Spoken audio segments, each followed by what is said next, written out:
Hello friends, welcome back to our channel honours English. आज हम John Keats के द्वारा लिखी गई एक पोएम लामिया करने जा रहे हैं। लामिया एक लेडी है जिसका शरीर जो है वो आधा स्नेक से और आधा एक लेडी से बना हुआ है, यानी कि वो आधी लेडी है आधा स्नेक है। और अपनी इस कंडीशन के कारण वो जो लेडी लामिया है वो किसी भी आदमी के प्रेम की हकदार नहीं है, क्योंकि वो एक नागिन है। लामिया कीट्स के द्वारा लिखे गए 4 मैट्रिकल रोमांस में से सबसे लास्ट की पोएम है, जिसके अंदर 311 लाइनें हैं और इसके साथ साथ इसके अंदर रोमांस भी दिखाया गया है। तो चलिए ज़्यादा टाइम ना ख़राब करते हुए हम हमारी पोएम को स्टार्ट करते हैं। द गॉड हर्मिस मर्करी, यानी कि जो बुद्ध भगवान है, having fallen deeply in love with a nymph, वो एक अप्सरा के साथ प्यार में पड़ गए। वो has hidden her self from him, और जिसने खुद को उनके प्यार के कारण छिपा लिया था। Here's a voice complaining of being imprisoned in a snake's body, वो किसी को सुनते हैं जो कि कंप्लेन कर रहा है कि मुझे स्नेक की बॉडी में रखा गया है, कैद किया गया है। The speaker is a beautiful serpent, यानी कि जो भगवान से शिकायत करने वाला बोल रहा है वो एक सरपेंट है। सी टेल्स हेरमिस दैट सी नाउ सिक ए नैम्प, यानी कि वो कहती है कि मैं जानती हूँ कि आप एक अप्सरा को चाहते हैं। And offers to make the names, और वो भगवान से कहती है कि मैं आपके लिए एक अप्सरा ढूंढ सकती हूँ। To whom she has given the power of invisibility, क्योंकि मुझे गायब होने की पावर मिली हुई है।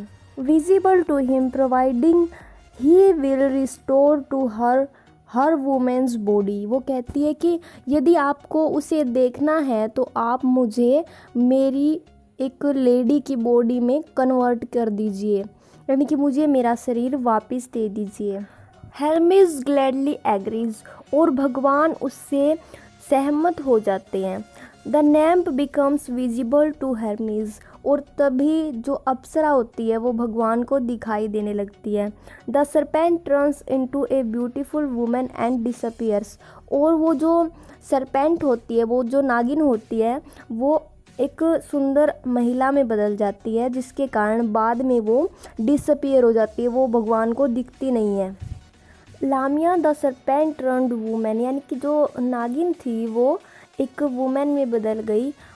वाहिल इन हर सरपेंट स्टेट, उसके जो नागलोक में had the power to send her spirit wherever she wished, यानी कि उसके नागलोक में एक ताकत थी कि वह अपनी स्पिरिट को, अपनी आत्मा को कहीं पर भी भेज सकती थी जहां वो चाहती थी।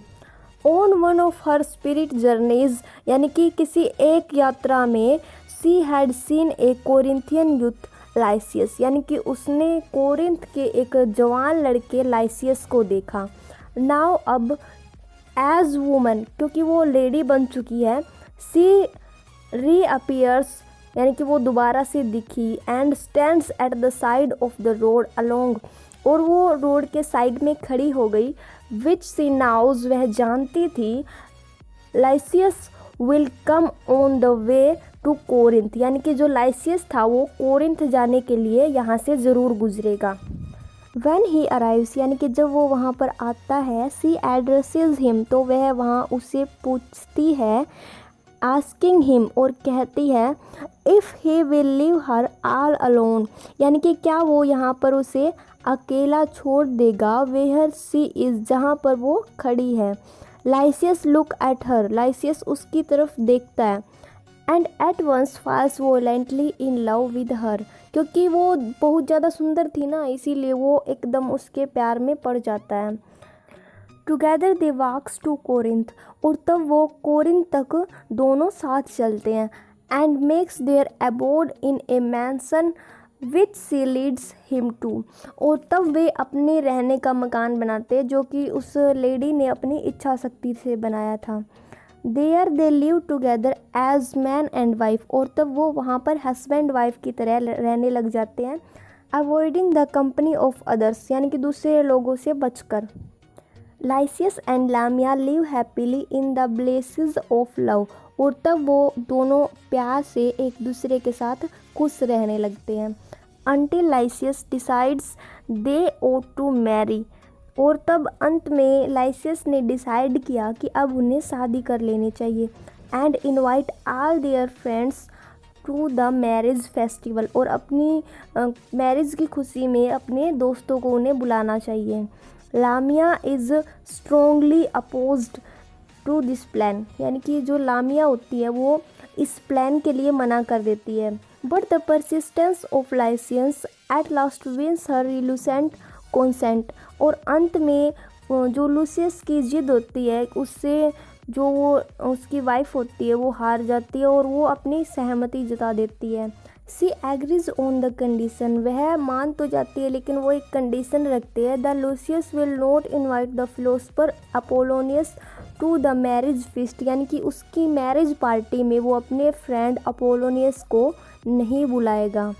While Lysias is absent inviting all his kinsfolk to the wedding, यानी कि जब लाइसियस घर पर नहीं होता है अपने सारे रिश्तेदारों को वो शादी के लिए इनविटेशन देने गया होता है। लामिया विद हर मैजिक पावर, लामिया अपनी मैजिक जादुई शक्ति से समन्स इनविजिबल सर्वेंट्स, यानी कि वो अपने अदृश्य नौकरों को बुलाती है। वो डेकोरेट द बैंक्वेट रूम्स, वो जो उसका रूम सजा देते हैं। And furnish it with rich foods and every kind, वो हर तरह का भोजन वहाँ पर उपलब्ध करवा देते हैं। वह लाइसियस गेस्ट अराइव हुए, यानी कि जब लाइसियस के रिश्तेदार आते हैं। लामिया हैज़ नो फ्रेंड्स और रिलेटिव्स इन कोरिंथ, यानी कि लामिया का कोई दोस्त नहीं होता या फिर कोई रिलेटिव नहीं होता। सी टेल्स लाइसियस, व लाइसियस से कहती है they marvel at the splendour of the mansions, यानी कि वो जो महल में अद्भुत वैभव लगा था वो बहुत ज़्यादा शानदार है। None of them had known that there was such a magnificent place in Corinth, यानी कि उन जो लोग पार्टी में आए हुए थे उनमें से कोई नहीं जानता था कि इससे ज़्यादा सुंदर प्लेस कोरिंथ में और हो सकता है क्या।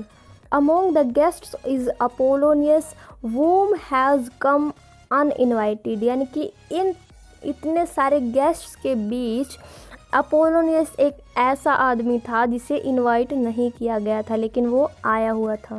At the height of the wedding feast, यानी कि वेडिंग की जो पार्टी थी उसके लास्ट तक Apollonius begins to stare fixedly at Lamia, यानी कि जो अपोलोनियस था वो लामिया को घूरता रहा।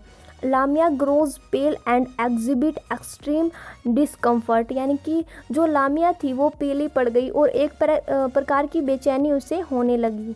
सी makes no answer to Lycius agonised question as to what ails her, यानी कि उसने यहाँ तक कि लाइसियस के क्वेश्चन का आंसर भी नहीं दिया कि उसे क्या परेशान कर रहा है। The feasting and the music come to stop, यानी कि जो पार्टी और म्यूज़िक था उन्हें रोक दिया गया। Turning to Apollonius Lycius commands her to cease staring at Lamia, यानी कि जो लाइसियस था उसने अपोलोनियस को कहा कि तुम मेरी बिलविड को, यानी कि मेरी फियोंसे को मत घूरो। फूल, उसने उसे कहा मूर्ख। आंसर्स द फिलोसफर कंटेम्प्टुअसली, यानी कि तब वो जो फिलोसफर होता है वो उसे अजीब तरीके से उत्तर देता है। फ्रॉम एवरी इल, हर बीमारी से। Of life have I preserved thee to this day, यानी कि मैंने आज तक तुम्हें हर बीमारी से बचाया है। एंड सल आई सी दी मेड ए सरपेंट प्रे, और अब मैं देखता हूँ कि तुम एक नागिन से शादी करने जा रहे हो। लुकिंग एट लामिया अगेन, और तब वो दोबारा से लामिया की तरफ देखता है। सी अटर्स टू वर्ड, वो 2 वर्ड बोलता है। ए सरपेंट, एक नागिन। एट द वर्ड, इस वर्ड पर लामिया वेनिस्ड, और तब लामिया गायब हो जाती है।